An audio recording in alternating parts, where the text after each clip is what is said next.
చాలా సంవత్సరాల కిందట విలియం ఫెర్సన్ అనేటువంటి ఒక వ్యక్తి, మామూలు బిలీవర్, చాలా జాగ్రత్తగా వినాలి. ఆయన ఒక కంపెనీలో పని చేస్తున్నాడు. అనుకోకుండా ఆ కంపెనీ బ్లాస్ట్ అయింది. ఒక కారణంగా చాలామంది నష్టపోయారు. కొంతమంది వారి చేతులను, కొంతమంది వారి కాళ్ళను, కొంతమంది వాళ్ళ ప్రాణాలను పోగొట్టుకున్నారు. ఈ విలియం కూడా తన జీవితంలో చాలా అమూల్యమైనది పోగొట్టుకున్నాడు. He lost his sight. తన కంటి చూపును పోగొట్టుకున్నాడు. ప్రియులారా, తనకి రోజు బైబిల్ గ్రంథం చదివే అలవాటు ఉంది. ఇప్పుడు కంటి చూపు పోయింది. ఊరుకోలేదు.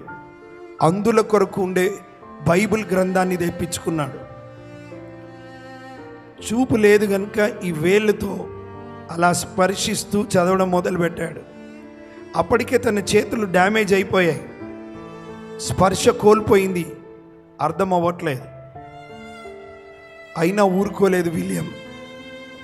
తన నాలుకను ఆడిస్తూ బైబిల్ని చదవడం మొదలుపెట్టాడు.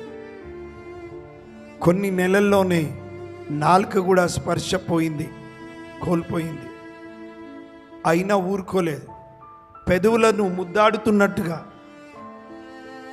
అలా అద్దుతూ సంవత్సరములో 4 సార్లు బైబిల్ కంప్లీట్ చేశాడు. 4 times. విలియం ఫెర్సన్ 4 సార్లు చూపు కోల్పోయినా, స్పర్శ కోల్పోయినా, నాలుక స్పర్శ కోల్పోయినా, పెదవులను ముద్దాడుతున్నట్టుగా చేసి సంవత్సరంలో 4 సార్లు బైబిల్ కంప్లీట్ చేస్తే అన్నీ బాగున్నాయే, మనకి చూపు ఉంది, ఎందుకు చదవట్లేదు? ఈరోజు ఎన్నో తప్పుడు బోధలు వస్తున్నాయి. తప్పుడు బోధనలన్నీ నమ్మి వారితో పాటు వెళ్ళిపోతున్న వారు కోకొల్లలు ఉన్నారు. నీకు సత్యమేదో గ్రహిస్తే కదా అసత్యాన్ని ఎదిరించడానికి. సత్యంతో నీకు గడిపే సమయం, గడిపే అనుకూలతనే లేదా? పిల్లరా, చేతులు జోడించి అడుగుతున్నాను, బైబిల్ గ్రంథంను చదవండి.